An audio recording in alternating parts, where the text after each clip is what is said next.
In this episode, I'll be diving deep into the story of Craig Monson, the founder of the Avenues Gang and a renowned bodybuilder. Birth of Gangster. Craig Monson was born around 1950 in Conway, Arkansas, to a single mother alongside his two older brothers and later a younger brother. Facing limited opportunities and widespread racism, Craig's mother made the difficult decision to move the family to Los Angeles by bus, hoping for a better life. Los Angeles was a world apart from Arkansas, but adjusting wasn't easy. The family moved frequently in search of stability, living in different parts of LA and Compton. While the racial climate in LA during the 1950s and 60s wasn't as overtly hostile as in Arkansas, African Americans still faced significant discrimination. Eventually, Craig's mother married her boyfriend, who became his stepfather, and the family settled on 83rd and Hooper in the east side of South Central Los Angeles. Craig was around 13 years old at the time, quickly adapting to his new environment. He made many friends in the neighborhood. It was during this time that he was first introduced to weightlifting. Craig attended Charles Drew Middle School, where his passion for bodybuilding became evident.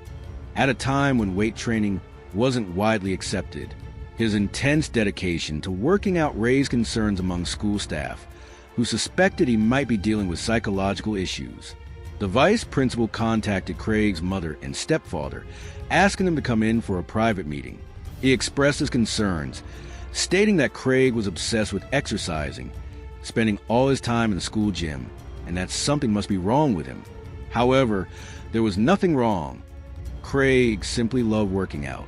Recognizing her son's unwavering determination and commitment, his mother decided to support his passion by buying him his first set of weights at the age of 13.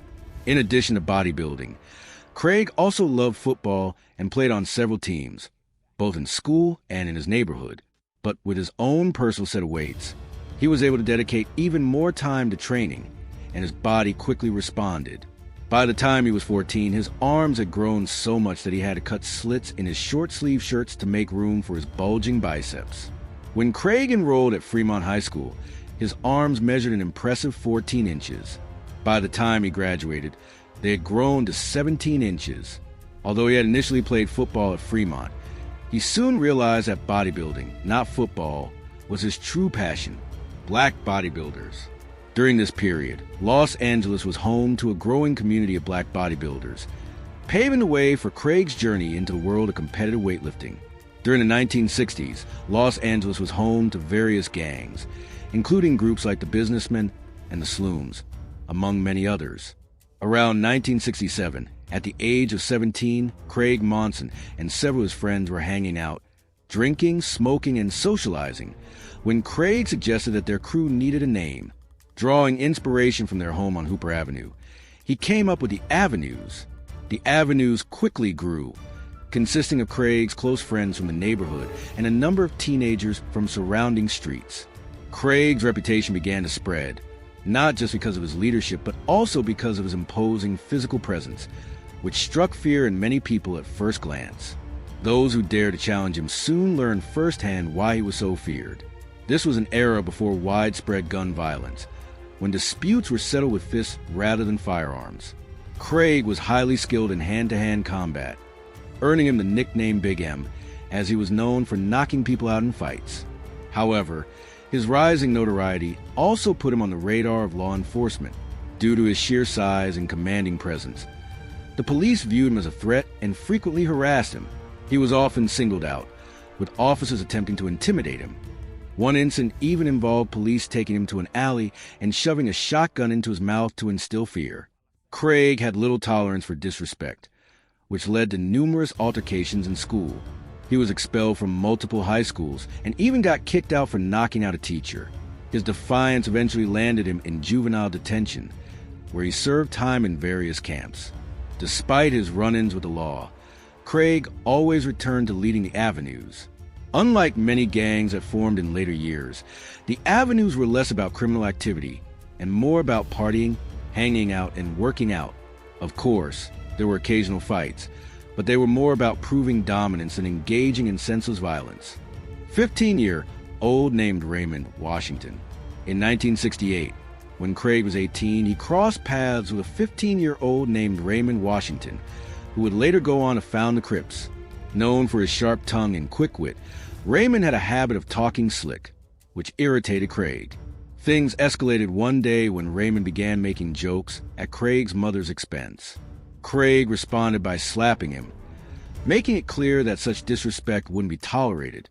At the time, Raymond admired the Avenues and wanted to be part of the crew, but after the altercation, he was told not to come back around. Feeling rejected, Raymond declared, "I'll start my own gang."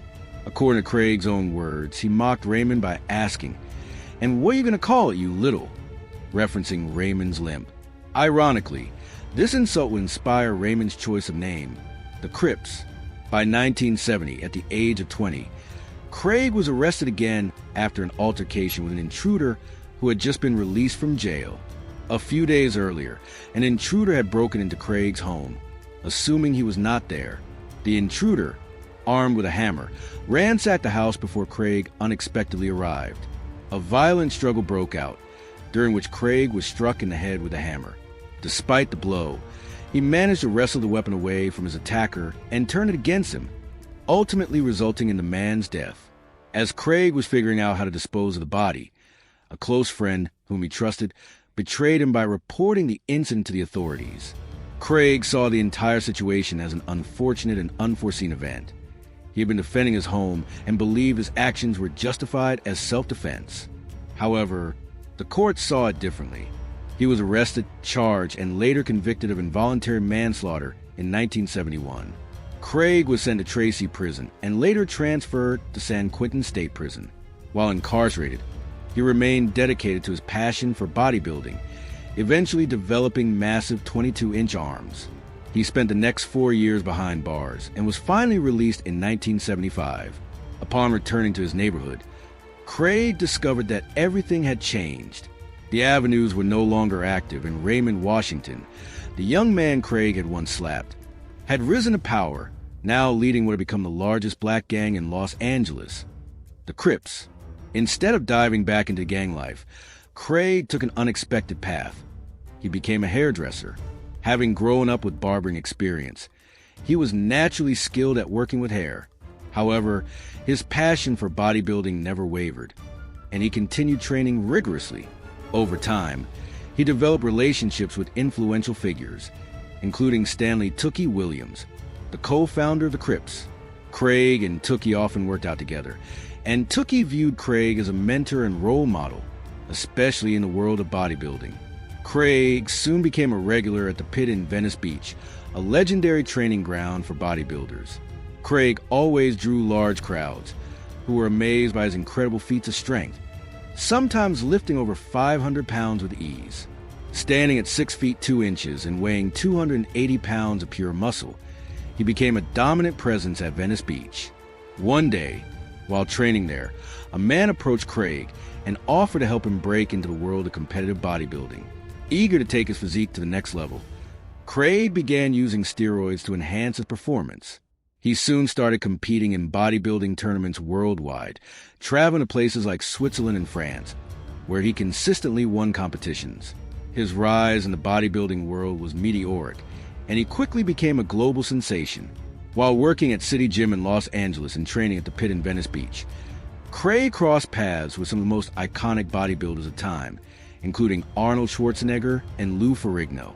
Craig's strength was legendary, even surpassing that of Arnold on some occasions. As his reputation grew, he became larger than life, earning the nickname the Hulk. At the height of his bodybuilding fame in the mid-1980s, Craig was living lavishly, often seen riding through the streets of Hollywood in chauffeured limousines and Mercedes-Benz cars. Everyone wanted to be around him. However, his success came with the dark side. He developed a serious drug addiction. Hollywood's party culture pulled Craig into a downward spiral, and his addiction soon took over his life. He stopped working out and spent much of the 1990s battling substance abuse, going in and out of rehab, determined to turn his life around. He distanced himself from Hollywood and found work at a nightclub. Over time, he successfully overcame his addiction and returned to bodybuilding. With renewed dedication, he was able to rebuild his once massive physique. In his later years, Craig continued training, giving interviews, and mentoring others in fitness. He also became active on social media, sharing his journey and inspiring a new generation of bodybuilders. Now in his 70s, Craig still lifts weights 5 to 6 times a week and remains a dedicated fitness enthusiast. He is also working on a book about his life and has plans to produce a documentary about his incredible journey.